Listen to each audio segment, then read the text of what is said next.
would be a bit better. There we go. Although that's, come on.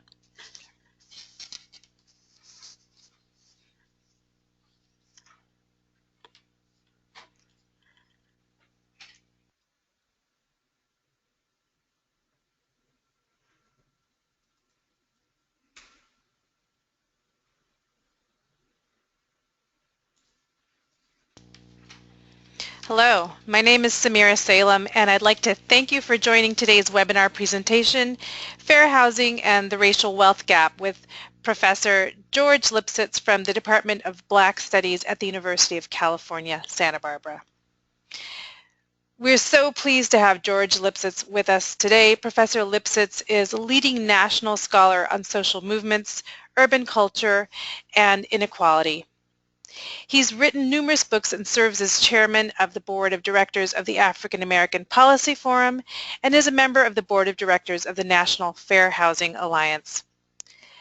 Professor Lipsitz will help us understand the role that housing discrimination plays in concentrating poverty and the racial wealth gap by race, and how fair housing and equitable development can reduce poverty and have a positive impact on the entire community. The idea harks back to one that PolicyLink shared with us in their webinar in September, namely that inequity hurts all and that equity is truly the superior growth model for the entire community and nation. Before we get going, I'd like to take this opportunity to share some background on Forward Community Investments. FCI has been serving the state of Wisconsin for over 20 years. Our mission is to be an investor, connector, and advisor for organizations and initiatives that reduce socioeconomic and racial disparities in Wisconsin communities. With the help of BMO Harris Bank, we are able to offer this series of webinars focused on racial equity. We want to thank BMO Harris Bank for being an active partner in Wisconsin communities. You can join the webinar using the telephone number provided in your confirmation email that was sent to you from GoToWebinar, or you can use your computer speakers. There will be opportunities for Q&A, so if you have questions or comments during the discussion, you can submit them using the chat or question box on the right-hand side of your screen. With that, I'd like to turn it over to Professor George Lipsitz. Well, good morning. We're here today to talk about housing discrimination, about race and place. If you live in this society, it's no secret that people of different races are relegated to different places, and that neighborhoods have opportunities connected to them. What I think I add to the discussion is that the existence of housing discrimination doesn't simply take place within a context of inequality. It's one of the main generators of inequality, because housing discrimination artificially, arbitrarily, and irrationally constrains the market. It distorts the market. It misallocates resources. It squanders abilities and talents. And it denies blacks and Latinos especially the ability to accumulate assets that appreciate in value that can be passed down across generations. And so I want to talk today about the relationship between fair housing and inequality, the way in which past discrimination continues to shape present opportunities and life chances, and then I want to propose something we can do, things that we can do to produce a better distribution of wealth and opportunity, which is, I'm going to argue, is not an act of charity. It's something that actually will help everyone, because an unequal economy, an unequal society produces many negative effects that, that ultimately reach everyone. So if we could start with the PowerPoint of the lecture, that would be the ideal place for me to start. Sure, George. So you do have control right now. You'll just have to be clicking on the sharing button on the upper right-hand corner, and you want to show your screen, and then you should be ready to go. It says show. And there we go. We see your screen right now. Okay, I do not see it. But let me see. Do you have the title up there? What we're looking at right now is the GoToWebinar slide that you have up, and it looks like you're hovering over the presentation, and there you go. And then if you just put it in presentation mode, you should be good to go. Start recording. Show. Because we're seeing that the first slide of your presentation. Right now, we just need to go to that little icon just above. You see the title, Fair Housing and Racial Wealth Gap? Yes, we do. Okay. And how do I move the slide down?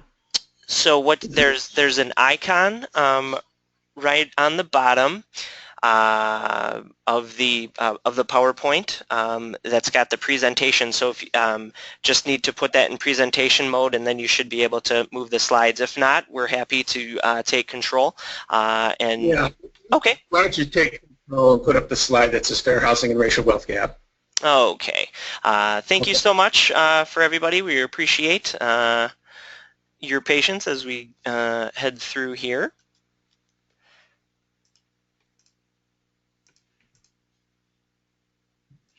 Okay. Okay, George, are you seeing that now? You see that. Let's move to the next. Great. Sounds good. Thank you. So before we can open our hearts and minds about discrimination, opportunity, and equity, we need to open our eyes. This is a picture that the Frameworks Institute created to help us see things in a different way.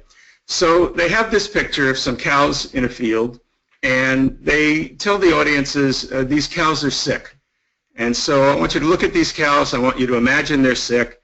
And then if we were to say, whose fault is it and whose concern is it? The immediate response that most of us would have, well, if the cows are sick, it must be something within their bodies. You know, maybe they're sickly, maybe they have some genetic infirmity, or maybe it's the farmer's responsibility. Maybe they're not being fed. Maybe they haven't had their shots. And so we would tend to look at the immediate circumstances and very quickly make a decision and say, the cows are sick. Let's find out something about their health, their shots, or the way they were taken care of. And we pretty much would say that's the second slide. Can we go back? Yeah, so we pretty much would say that it's a small minor problem here that has to do only with this site. But then let's go to that second slide that showed up. This is the uncropped picture of it. And we see here that if the cows are sick, it may have something to do with their genetics. It may have something to do with whether the farmer takes care of them or not. But there's an area of pollution right next to them that is spewing toxic fumes into the atmosphere. And if we were going to truly figure out why they were sick, we couldn't have stopped at that first glance. We couldn't just look at the immediate situation and not look at the broader environment around it. Let's go to the next slide. Can we go down one? Yeah. So when people look at housing discrimination, they generally think class, and they often think class is a question of people's own motivations, abilities, and talents. So if you come to this neighborhood in Camden, New Jersey, you might think that the people there are poor, and that's why they're there. You might think there's some problem with their work ethic, something about their family values, and you would tend to try to fix them and say, how can we get these young people or this particular street to look better? Let's look at the next slide as well. It's a similar one. So here we have people who are houseless. And we might assume, again, that they had bad luck. We might assume that there are personal tragedies that they have, perhaps mental illness, perhaps substance abuse. And again, we would imagine that what we have to do is try to fix them. But if we go to the next slide, we see something else is at work. And that is that there's an atmosphere around them which consists of a series of problems. Up in this cloud is decades and centuries of housing discrimination. Restrictive covenants that said houses would stay in white hands forever. Mortgage redlining, which fueled investment funds to white neighborhoods and denied them to black neighborhoods. Real estate agent practices like steering and blockbusting that were designed to keep neighborhoods white. And so if you just look at the bottom and see the immediate conditions, you're not going to look at the larger circumstances that help to produce them. But we can see some of those if we go to the next slide. So if we look at racial inequality, let's go down one more. Let's go to the next slide. We would see that these clouds involve housing discrimination and a variety of things. Employment discrimination, racial profiling, predatory lending, health disparities, and the like. Now, the cumulative effects of these, of course, affect individuals who live in under-resourced neighborhoods. But they mean that society's wealth gets widely skewed, that one of the most important sources of wealth is inheritance. And so if your parents, grandparents, great-grandparents own housing, those assets are passed down across generations. They appreciate in value. There are tax breaks for home ownership. There are ways in which you can turbinize mortgage interest on your loan, deduct it from your taxes.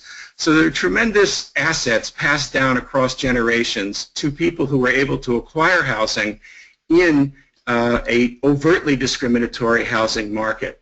And that means today that people who were shut out of that market inherit a long series of disadvantages. So let's see what those disadvantages were by the next slide.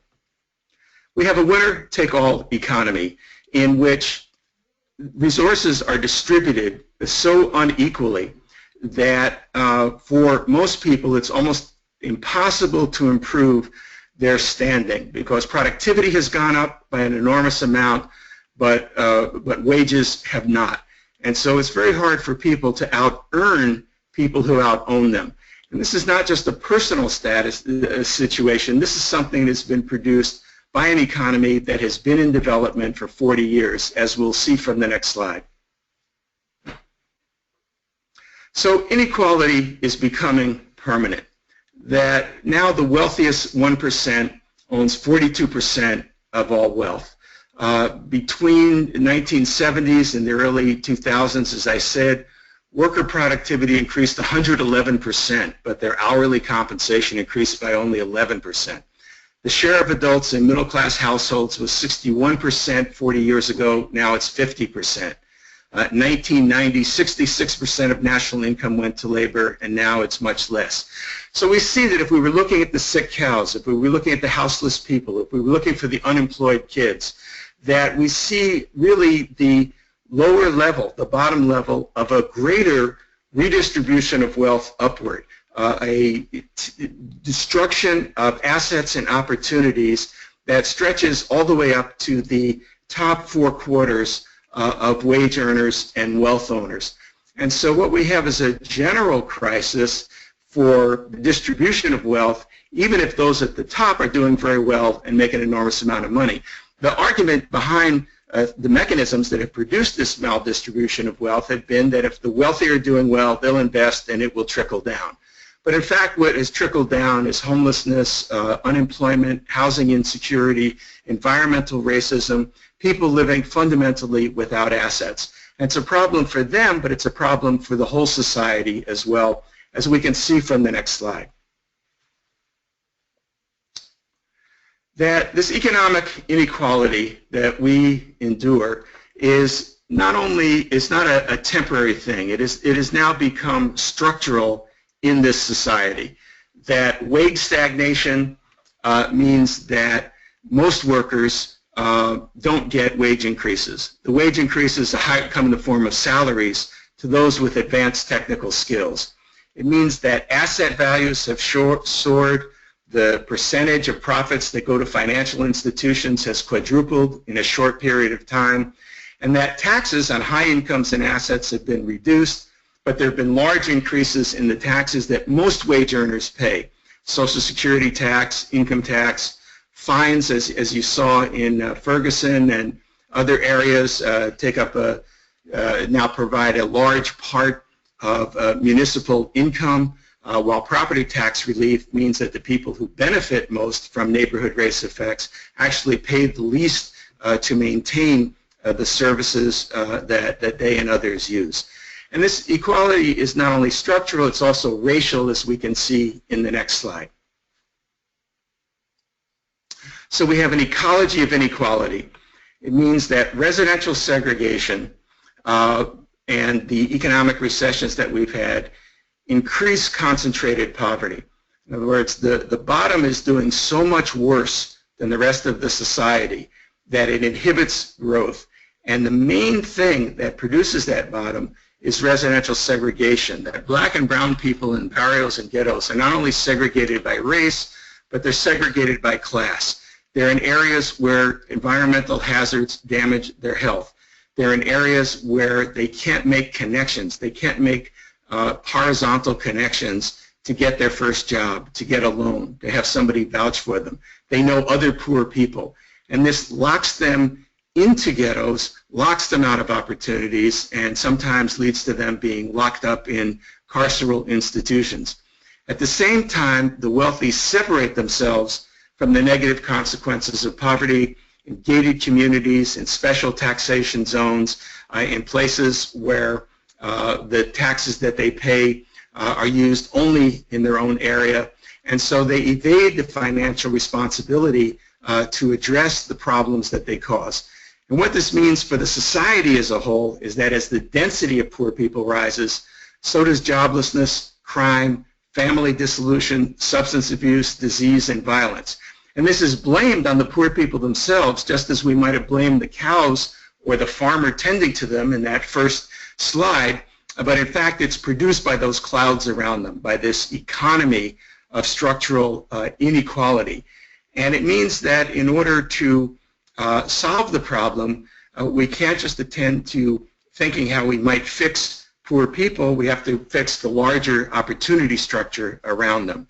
But that's difficult to do, as the next slide will show. So economic inequality is not just a class issue, it's a racial issue. We have a racialized class society. So all racial groups' assets were hurt by the economic meltdown connected to mortgage foreclosures between 2005 and 2009. And this is where it stood at 2009. You saw where whites, Hispanics, and blacks started out, that there's an enormous gap in the median net worth of white households. They lost money during the crisis, but they went from $134,000 to $113,000. For Hispanics, it's $18,000 down to $6,000. For blacks, $12,000 down to $5,000. And now, if we were to update this, whites have actually bounced back to where they were, but Hispanics and blacks have not. So an already unequal racial wealth gap has been made even worse. And understand, this is not an income gap. This is net worth of households, and so that includes assets that appreciate in value, the things that can be passed down across generations. Let's look at the next slide and see where this comes from. That for every dollar that whites own, blacks own a dime. And this would be true even if you account for education, family form, and even income levels. That if you correct for all of these things, that people who make the same wages, have the same education, have as much as a 10-to-1 gap in wealth. Their income may be the same, but their wealth is different. And most of that wealth in this country is wrapped up in housing, and the reason why whites have been able to get assets from housing is mainly because they've inherited the benefits of past discrimination, as we'll see from the next slide. So we see the home ownership rates are very different, that it's not just the amount of money of net worth, but that 73% of white families own homes, 49% of blacks, 47% of Latinos. Let's see how this came about. Look at the next slide. So we are living downstream from a series of overtly racist practices that continue to have racial effects even though they've been outlawed. So think about this as if we live downstream from this smelter and it pollutes the river. And we live downstream from it. The fish that float by us die. The water that we drink kills us. Even if we pull each dead fish out of the water, even if we try to clean the water, as long as this smelter is running, it's going to pollute what's downstream. And this is what's happened in history. We're living downstream from a series of historical practices that continue to pollute the present. The patterns of the past influence asset accumulation in the present. You might think of it in the way of if you smoke cigarettes. You smoke cigarettes when you're in your 20s. Let's say you smoke a pack a day. And at the age of 30, you decide this is not good, you're going to stop smoking. That's a good thing for you to do, but it doesn't mean that you're cancer-free. It doesn't mean when you're 50 or 60 you won't develop lung cancer because the toxins are already in the body. For 80% of the history of this country, from 1776 up to 1968, it was legal to have overt housing discrimination. That was outlawed in 1968. It didn't stop, but it did diminish. There are about 4 million instances of racially motivated housing discrimination that take place every year despite that. But even if the Fair Housing Act of 1968 totally wiped out discrimination, the toxins are still in the body politic. The inequality is already in us because inheritance passes down assets from the past to the present. So let's look at what we're living downstream from. Let's see what toxins are in the economy having to do with this. These are maps that were created in 1939 by the Federal Homeowners Loan Corporation. This was a federal agency designed to put the full faith and credit of the federal government behind home ownership. These maps are why many white families have the wealth that they do. They were able to buy homes under generous terms. Their loans were backed up, made secure by the federal government, so the banks couldn't lose money on it. There was no risk for the banks. The federal government took on the risk to turn renters into homeowners. They did this because the Depression created a general stagnation for the economy. You needed 80 or 90% to make a down payment on a home. Because people couldn't buy homes, there were no jobs for construction workers.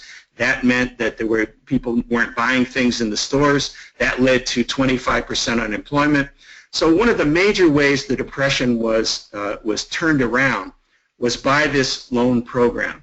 And by itself, that sounds like a happy story. Millions of people who were renters were turned into homeowners, and that seeded the wealth that many people have today.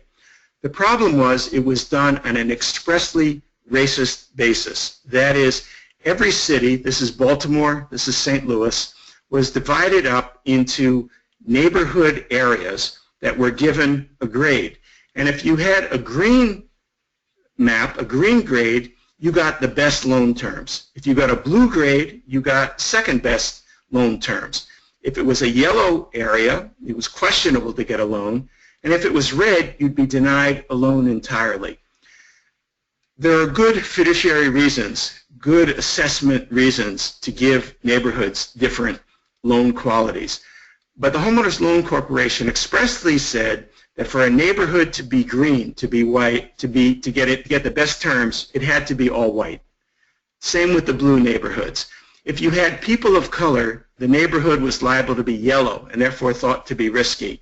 And if there were blacks, the neighborhood was redlined. That means no loans were given in those neighborhoods. So in 1939, a pattern is developed in which whites are given loans to move out of red or yellow neighborhoods into blue and green. Latinos, blacks, Native Americans, Asian Americans, in some places, some European white groups, Eastern European Jews, Armenians, Italians, and Greeks, were kept from moving into these areas. This was a subsidy for segregation, a structuring of segregation by the federal government. All taxpayers paid into the funds that supported those loans, but whites got all the benefits of it. And to this day, the racial allocation of space in East and West Baltimore is black. The neighborhood where Freddie Gray was killed is a ghetto because of the loan policies set in motion in 1939. In St. Louis, the inner city areas that blacks inhabited became disinvested in. The green areas that whites lived in got favorable treatment. There are occasionally a few red areas out in the suburbs, such as Ferguson, Kinloch. They remain areas that are imperiled today. And so what this means is that the federal government structured opportunity, structured segregation, created whiteness as not just a pigment, but as an access to property, not just as an attitude, but as an asset. Everyone who made these maps and everyone who wrote the descriptions about them is dead today. But the work that they did shapes how you and I encounter each other and how we encounter everyone that we see. Let's look at the next slide to see how this brings us closer. So in addition to those maps, we have the traditions of overt forms of discrimination. There was racial zoning, which were ordinances passed in about 25 cities that said you couldn't move on to a block unless it was already occupied by a majority of your race. That means blocks that had blacks as 50% became 100%. It means whites that had blocks of 51% became 100%. It violated the law to have integrated housing. It violated the law for you to purchase a home in a block that a majority of your race was not on. This zoning was declared unconstitutional in the Buchanan v. Worley case of 1917. But as Colin Gordon and other scholars have shown, the patterns that it established remained in place. And so even though it was no longer mandatory, realtors, bankers, mortgage lenders continued to follow those patterns. And then in addition, you have restrictive covenants. And those are deed restrictions in which whites pledge to never sell their house to a person who's not white. So when you buy your house, you make a legal commitment to keep that property in the hands of whites forever. Now, Tom, I think we have a sheet from Seattle, the city survey forms that list restrictive covenants. Yeah, can we go to the third page where they start listing the particular city neighborhoods? Can we scroll down 2 pages on this? Yeah, so let's start here. Go back to the top of the page there. The first one on this page, I think we need to still go back to Alki is the neighborhood at the top. Okay, here we are. So when you buy a house in these neighborhoods, you sign a deed, and you pledge to sell that to a person of a particular race. Now, this is a racial cartel. This is an agreement among whites to keep white property in white hands forever. It is legally binding. You cannot break a deed restriction. And that means, if you look in this first one, they say, the lot nor any part thereof shall not be sold to any person, either of whole or part blood, of the Mongolian, Malay, or Ethiopian races. They're interested in blacks and Asians there. Nor shall the same, nor any part thereof, be rented to persons of such races. Now, economically, this is an irrational thing to do. If I were just a self-interested economic subject, I would say, I'm going to sell my house to the person who's going to pay the most for it. I'm going to make the most of it. But by entering into this neighborhood, and I can't enter into the neighborhood without this deed, the deed restriction binds me to keep it white forever. If Oprah Winfrey shows up tomorrow with $20 million in cash, you can't take it for this house. And so this is a collective action by whites to create legally binding situations that keep white neighborhoods white. But there is one exception. If you look down to the third one, which is Beacon Hill, it says no person other than one of the Caucasian race shall be permitted to occupy any portion of any lot in said plat or any building thereon except a domestic servant actually employed by a Caucasian occupant of said lot or building. So on the one hand, you're saying you want no blacks here. You don't want them to be here. You don't want them to be your neighbors. You don't want them in your area. But it's fine for them to be there if they're your servant, if they're taking care of your kids, if they're cleaning your clothes, if they're cooking your food. So it's not just a hatred of difference. It's a hatred of equality. It's a hatred of having blacks as neighbors, as people who own property. They can be in the neighborhood as long as they serve you. And so this means they can only enter that neighborhood under your permission, under your proof that they're working for you. They're allowed in the neighborhood only if you're working for whites. So these are ways the restrictive covenants were used to keep neighborhoods white. And then the third one is mortgage redlining. So maybe if we could go to that next handout, the top of which says RG 195, Records of the Federal Home Loan Bank Board of the HOLC City Survey File. This relates to the maps we saw earlier, the maps that divided every neighborhood in the 240 largest cities in the United States into A, B, C, or D categories, green, blue, yellow, or red. And these determined what the future of that neighborhood would be. Some of them were integrated, but those that had blacks in them were consigned to be black neighborhoods forever. And those that were white were given the best circumstances, and all whites were subsidized to move into them. So if we look at the first neighborhood, and I got this at the National Archives. This is a secret document. This is from the Homeowners Loan Corporation City Survey Files. Every city in the country has hundreds of documents like this about neighborhoods. This is how they got to be what they are today. So here's a neighborhood in Los Angeles near Vermont, Fountain, and Lucille. And the appraiser looks at it and says the population is highly heterogeneous. Means people of different races are there, with more than a sprinkling of subversive racial elements. Now, that's an interesting phrase. By subversive, they don't mean the Ku Klux Klan, they don't mean the Communist Party, they don't mean terrorists, they mean not white. So not whites are automatically considered to be subversive to the property values and the social order of neighborhoods.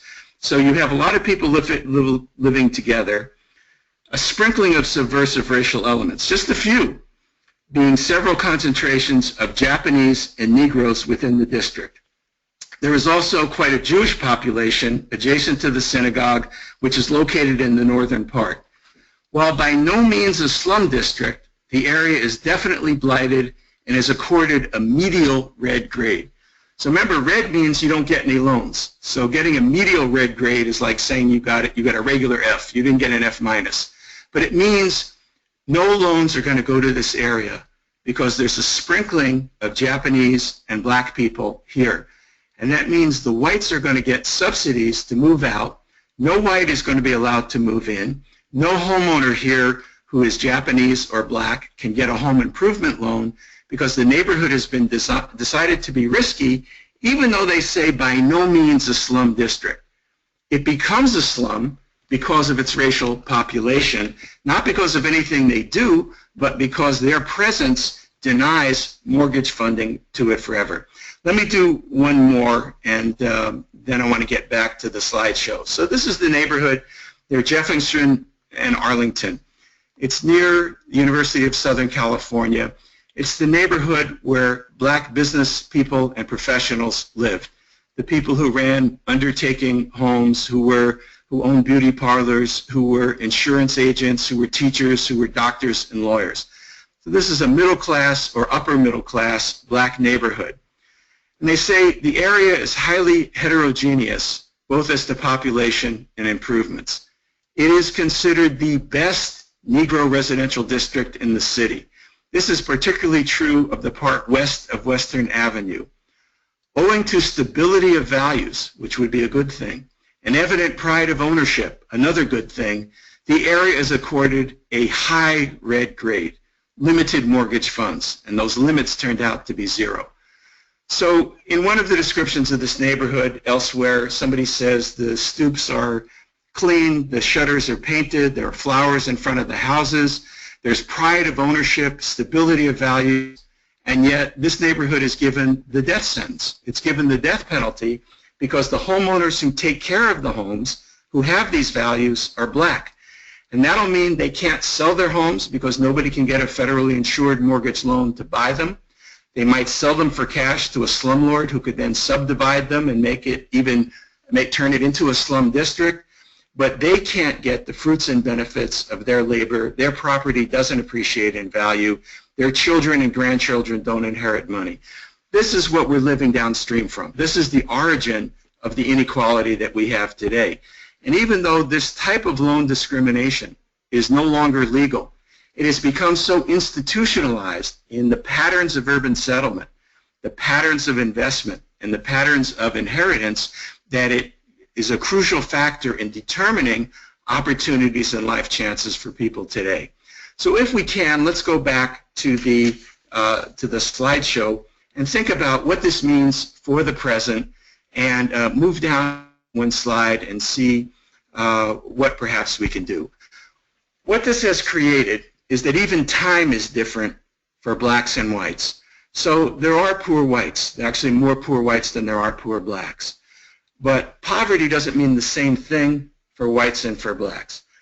For white families, poverty lasts one generation, because the poor white families can live in neighborhoods, they can rent an apartment in a neighborhood where the air is clean, where the schools are good, where they can make contact with people who have wealth, where they can get their first job at a neighborhood store.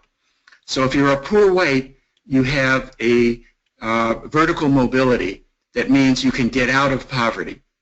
But if you're black, because of residential segregation, you have only horizontal networks. The people you know are poor the way you are, and you can't move out, you can't rent an apartment in a wealthier area, and so poverty becomes intergenerational.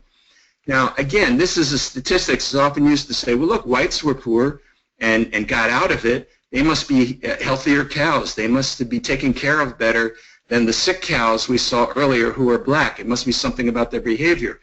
But it's concentrated segregation and poverty that creates this difference in time. What that means is that 70% of African American residents today of the poorest and most segregated neighborhoods are from families that lived in ghettos in the 1970s. It also means that if you're black and middle class, because you have an artificially, arbitrarily, and irrationally constrained housing market to buy into, you actually can't move up and get homes that appreciate in value. Because as soon as you move in, the neighborhood is riddled with risk. The property values go down. The mortgage lenders pull back. So this is from Patrick Sharkey's book, Stuck in Place.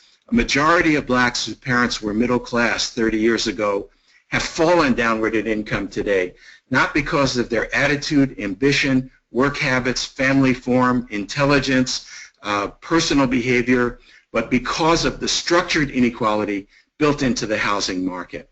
So let's see what this means for us on the next slide. It means that children who are living downstream from these practices inherit exposure to chronic adversity and toxic stress. This harms their health their whole lives. And we know that black children are much more likely to get lead poisoning. They're much more likely to live in food deserts. But we're finding out that concentrated poverty, which means produces areas that have instability, transience, lack of social cohesion, few recreational opportunities, the least well-funded schools, can produce a kind of stress from discrimination that is harmful itself to the nervous system. And so children are being disadvantaged in their earliest years because of where they live, because of their zip code. And no matter how hard they work to get out of it, a few will get out, but they face a higher barrier than children who are not living downstream from this toxic history of racism. Let's look at the next slide and see what this means as well. The point that I've been trying to make so far is that this inequality is unnecessary, that it's racially allocated, that it of course has the most disastrous consequences in the life histories of people who are part of aggrieved racial groups. But remember, I said it hurts everyone. That societies that have inequality like this always have worse conditions for everyone because they have more violent crime, they have more infant mortality, they have more mental illness, they have more use of illegal drugs. There's a book put out in Britain by two psychologists called the spirit level, and what they found is that the more equal a society is, the better it is for everyone. The more unequal it is, the worse it is for everyone, even the rich. It's worse to be rich in an unequal society than an equal society, because these social conditions increase the costs of living, but they also produce social problems that have moral, material, psychological, and psychic consequences. So let's look at the next slide and think about what we can do about this. What would if this is a state of illness, what would a state of health look like? And at this point, I want to read what's on this slide and then go to a poll. I want to ask those of you who are attending to give me some advice, to vote on some possible solutions. So the main recipe for revitalization is we need to have creative placemaking. We have to have investment strategies that are directed to creating opportunities, assets for home ownership, integrated housing, integrated immunities, opportunities and life chances through creative placemaking. We need to think about forms of alternative entrepreneurship. In Chicago, Theaster Gates, the artist, bought an old bank and he's created an art center out of it. He sells his art to help build the building. He uses the building as a writer's workshop, as a film screening place. Because it's there, people come from outside the neighborhood. That means stores have been able to start up. Those stores are able to hire people, and so you have a kind of alternative entrepreneurship. We need economic, cultural development, change without gentrification, and we need to advance social cohesion. We can do this through enforcing fair housing laws. We can do this by creating asset opportunities for people who were left out of those inheritance. For example, government-secured baby bonds, retirement funds, things like that. But we also might think about some laws. So Tom and Samira, there's a third handout I had called Statement of Equal Rights, categories A and B. And I wonder if we could put those up, and if I could ask those of you who are watching this, what you would think of these, the likelihood of these two laws as being passed. For hypothetical purposes, I'm going to propose that we start to solve these problems by adopting one federal law and one state law, because the problems that we're talking about need litigation through the Fair Housing Act. They need education about asset accumulating. They need organization and mobilization, but we also need legislation. We need new laws that would make opportunities better.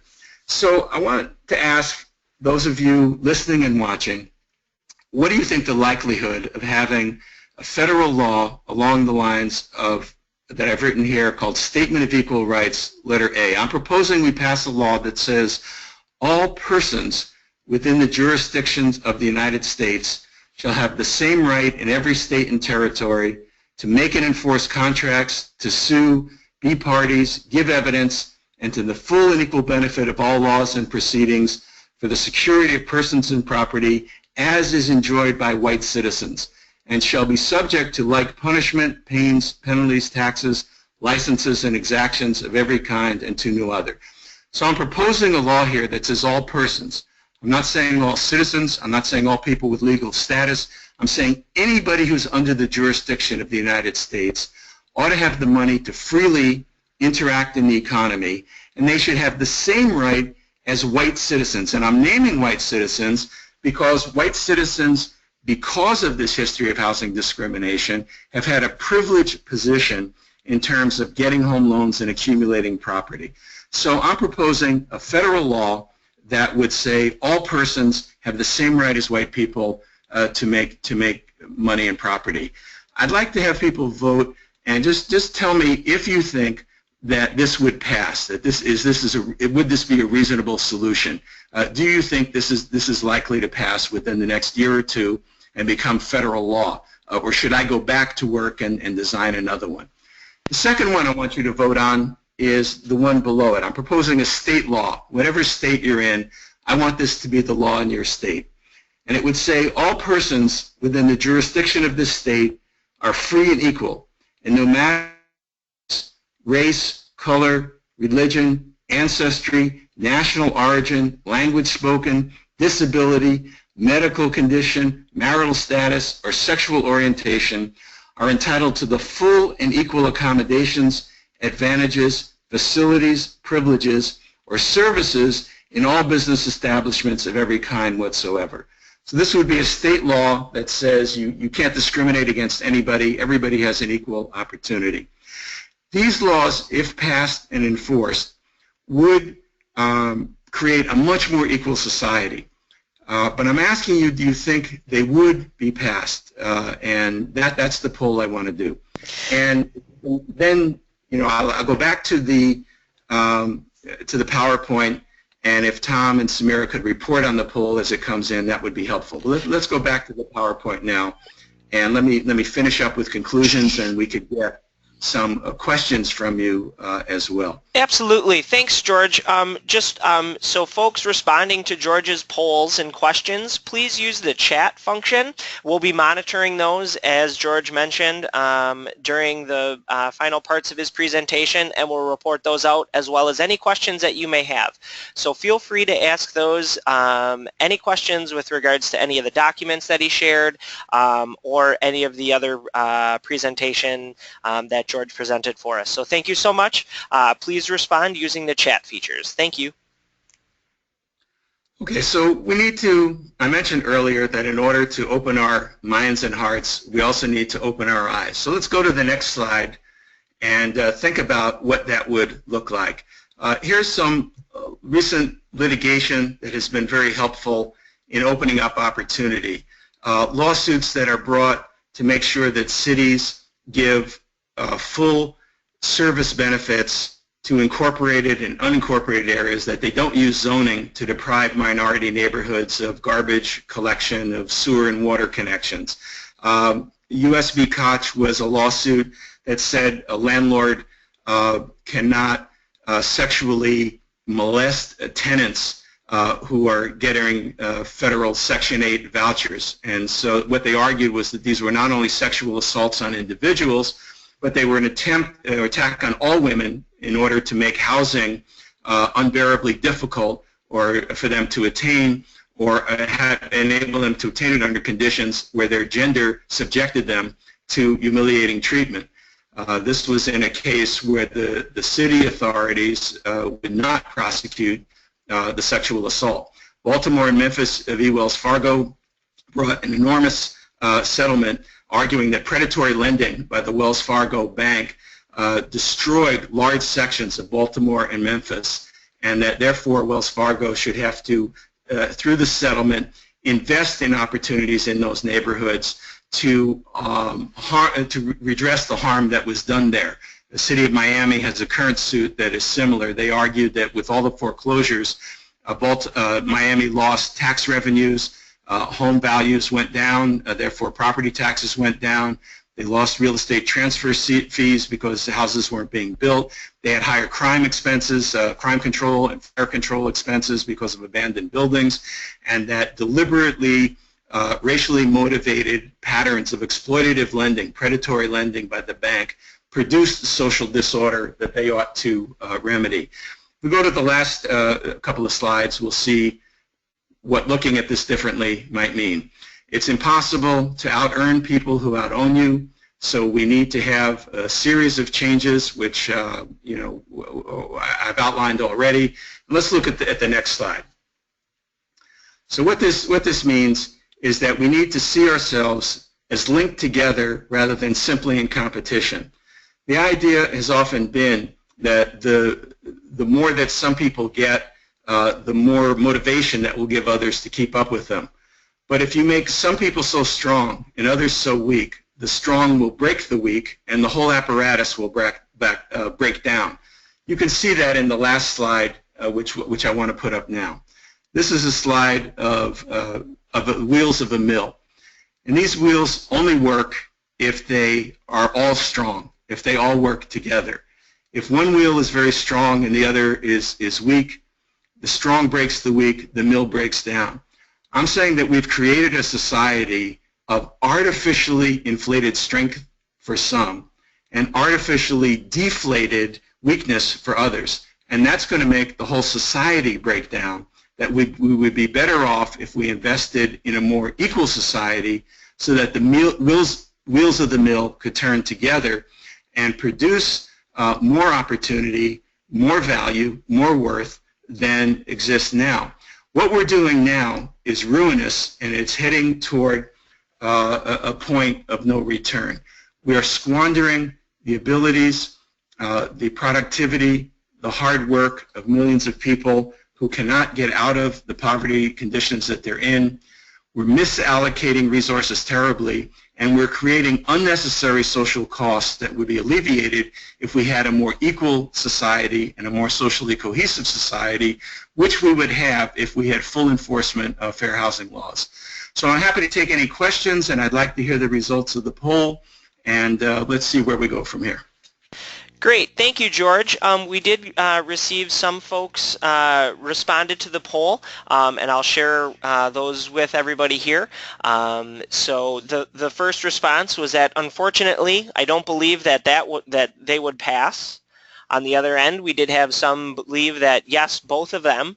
And then, of course, some timely information as well is that with the outcomes of last week's election, we don't feel that either of the laws would pass, but they do want to be optimistic about it, and they hope that they do pass, but it just seems that in the current climate that it would not pass. Yeah, well, let me comment on that, because there's a little trick to this, and it's the only time I will ever mislead anybody listening to me now. I presented these as proposals I was going to make, as laws that I think's better, as something that I wrote up. But actually, both of these are existing law. The first one that we doubt could possibly be passed is the 1866 Civil Rights Act. It was passed by an act of Congress. It's been in force for 150 years. It's never been ruled unconstitutional. It was the basis of a fair housing decision, Jones v. Meyer, in St. Louis in 1968. It is good statutory law. But the reason why I propose it in this way is that nobody knows that it is. So it's one thing to have a law. It's another to have the law enforced. And so the people who were pessimistic about the current atmosphere, about whether this could pass, have another reason for pessimism, that even if it passed, it would have to be enforced by the executive branch, but also people would have to know it is the law. I've been teaching this material for 39 years. I have never encountered a class where even a small minority of them knew that the 1866 Civil Rights Law says that you cannot discriminate in any economic activity. Now, of course, that law was tacitly violated by all the things that I've been describing up through 1968. But in fact, in 1866, the law said that all persons within the jurisdiction of the United States have the same rights as white people. And they mention white people for a reason, because they argued that there was a possessive investment in whiteness backed up by law that was created by the government, and therefore the government had a responsibility to open up that opportunity. The one below it is not the law in many states, but it is in my state. This is the California Unruh Act. This is statutory law in the state of California, but it's very difficult for attorneys to actually go into court on the basis of these laws. You know, we sometimes tell them these are perfectly good laws. They're so good, in fact, they're in mint condition. They've hardly ever been used, but they are the law, and they could be used, and they ought to be. And so, you know, part of what I'm asking for is that the law ought to be enforced, and people should be able to make money in a capitalist society. That shouldn't seem like incredibly radically demands, even given the conservatism of this society. Sure, great. Thank you, George, for that. And so the theme that we've seen from response to this poll states that yes, they would like these laws to be passed and things like that. There's just an overwhelming sense of doubt that they actually will take place and they will be passed. So that was kind of what we were thinking and seeing on our end. And this is up to us. You know, I don't think we're just spectators or passive responders to these conditions. One of the reasons why those legal cases that I mentioned before, Baltimore and Memphis v. Wells Fargo and the Modesto case, one of the reasons why these were successful was because of citizen enforcement. People didn't sit back and wait for the government to do it. Fair housing groups working with groups who are like Forward Community Investors and the Woodstock Institute in Chicago have worked together to introduce local legislation, to engage in litigation, to work with private lenders and nonprofits to create asset building strategies. Citizen involvement, citizen action can do a lot to change these things. It's one of the reasons why things aren't worse than they are. It's because the Fair Housing Act 50 years ago set in motion mechanisms in which ordinary citizens can take action without having to wait for the state to do it. Now, sometimes you're suing state agencies and asking them to do their job. Other times you can sue private lenders. Sometimes you need a municipal ordinance. But there are also ways of doing community development that can be done with making better use of the resources we have, not just hoping for large amounts of investment from the outside. Great, thanks George. That kind of leads us into our next question that we received from our audience. So to speak a little bit more, what can be done at the grassroots level since the political atmosphere that we're currently in may hinder advancing progressive laws such as the ones that you had proposed, and who else could be the partners that could help out with that grassroots movement? This is a wonderful question, and I'm happy to get it. For me, I always start with the local chapters of the National Fair Housing Alliance, NFHA, and you can go to their website and you can find where in your community, in your state, there is a Fair Housing Alliance. They are involved in these many activities of citizen enforcement, all the way from an individual's complaint to being involved in community planning. But there are other ways to do this as well. In Portland, Oregon, some years ago, the city was giving subsidies in a redevelopment project.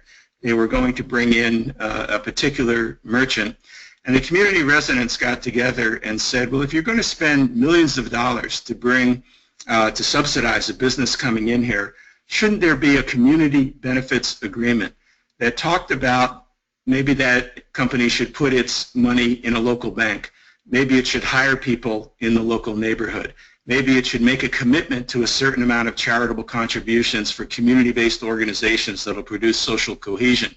And the city hadn't thought of this at all. They simply thought if you bring a new business in, it'll make things better.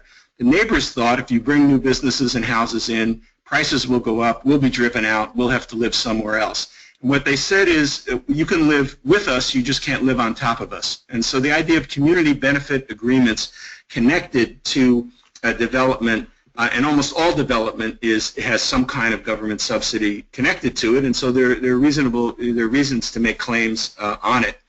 There are also groups, I mentioned Theaster Gates's Project Rebuild, Project Row Houses in Houston, the Art Plus Practice Project in Los Angeles, are all activities where community centers are being created and they see themselves as engines driving development. And development not just by creating lofts for individual artists, but creating art centers based on the existing residents of the community interacting with artists and transforming the neighborhood. In Houston, shotgun row houses in the Third Ward ghetto were transformed into art objects by 7 artists, and they became the basis for development that now produces housing for single mothers with children over a 20-block area.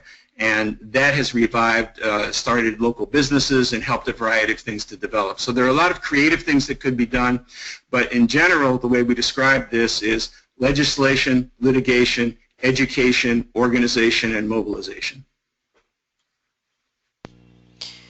Thank you, Professor Lipsitz, for that. I have to say we have a lot of compelling questions and would love to just sit here and chat and deepen our conversation, but unfortunately we have reached the end of our time. So I just want to thank you for a powerful and I have to say chilling presentation.